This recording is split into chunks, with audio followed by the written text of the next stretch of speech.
Bypass रोडवर उभ्या असलेल्या आयशर ट्रकला भीषण आग, थोडक्यात टळला मोठा अनर्थ. जटगाव जामोद प्रतिनिधी. शहरांगत असलेल्या संजय गांधी बायपास रोडवरील भाजी मार्केट समोर आज दुपारी एका आयशर ट्रकला अचानक भीषण आग लागल्याची घटना घडली. भरवस्तीत आणि वर्दळीच्या ठिकाणी लागलेल्या या आगीमुळे परिसरात काही काळ प्रचंड खळबळ उडाली होती. सुदैवाने वेळीच पावले उचलल्यामुळे मोठा अनर्थ टळला. जळगाव जामोद येथील रहिवासी कैलास धामणे यांच्या मालकीचा आयशर ट्रक क्र.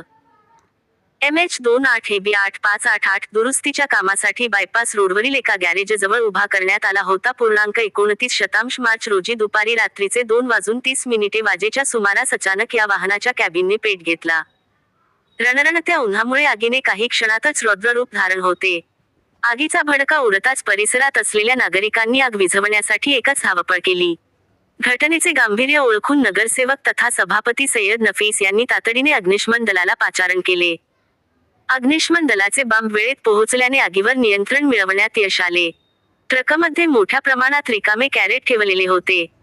आग लागताच काही धाडसी नागरिकांनी प्रसंगावधान राखून ते कॅरेट गाडीबाहेर फेकले, ज्यामुळे आगीचा प्रसार थांबला आणि मालकाचे मोठे आर्थिक नुकसान टळले.